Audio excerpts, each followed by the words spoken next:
After a thorough discussion with a first-rate, deep thinker and mega YouTuber, I began to formulate a different view of religious and non-religious people. He wrote to me in part, "As a Star Trek fan, I can conduct research into the canon, plots, characters, and philosophical themes of various series. But then, of course, the Enterprise can be described as a thing which exists, though only in the imaginations of fans." This made me think. Both the ideas of the Star Trek universe and the ideas of the Christian universe exist only in the mind. Sure, there are books, movies, props, followers, special sites, and even people who have been married using the writings of either the religion or the science fiction. But there is no federation, just as there is no heavenly kingdom. But wait, I can actively imagine what a federation of planets would look like. We have congresses and parliaments and senates and nation unions of various sorts to draw from. But what would a heavenly kingdom look like?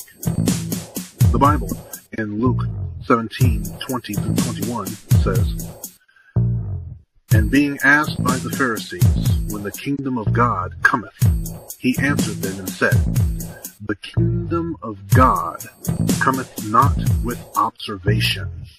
Neither shall they say, Lo here or there, for lo, the kingdom of God is within you." So, you cannot see it, nor can it be seen. But let's go back to Star Trek. Look at the gadgets created to fill that science fiction. Spaceships, energy weapons, mobile communication devices, and handheld computers. Look at what we have in reality now. Spaceships, energy weapons.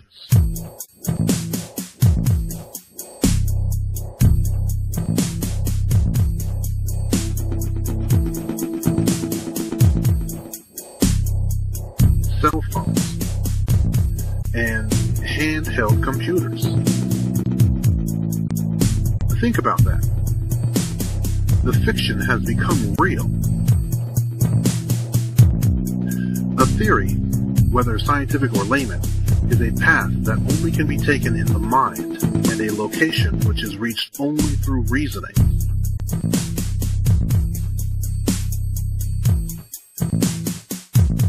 A concept exists only in the imagination. However, these all draw on known existence. Even the things we think of that cannot exist draw on the realities around us. The idea of God draws upon nature.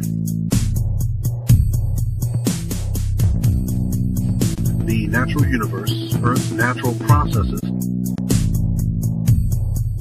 and the collective condition of our race.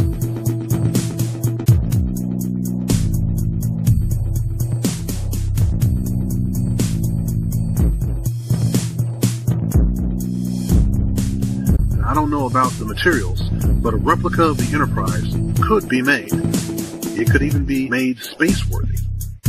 We have the technology, the manpower, and the imagination to make it so. What of the theist? Can any theist truthfully say the same? One of the two has an actual reality to facilitate feasibility. The other is just a tale which, pertaining to the religions I have studied, cannot begin to be explained using any field of scientific pursuit. Science literally means knowledge, a breaking or slicing of a subject into its finite constituents. But everything attributed to whatever God already has known explanations.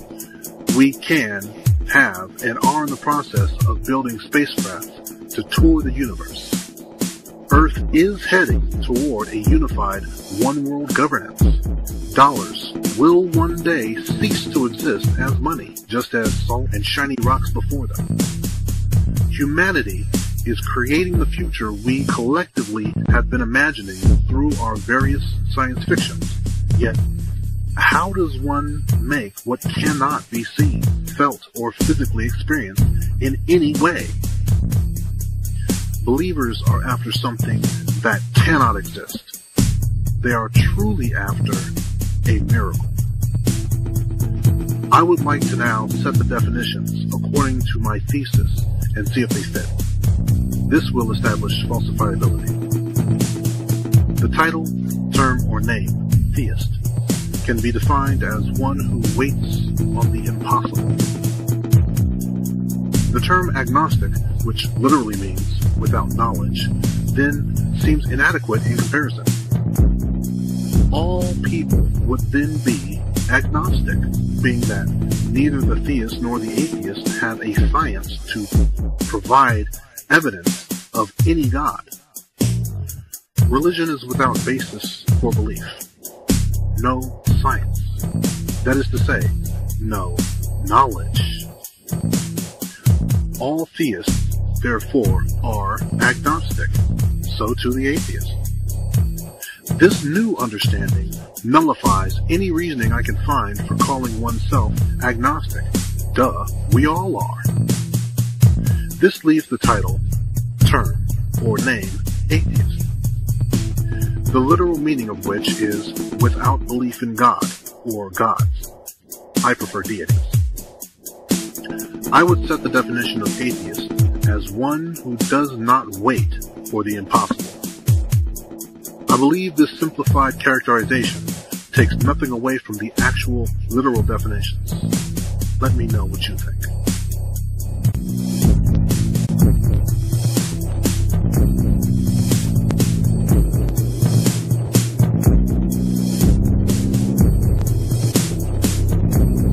Proof, evidence, and reasonable logic.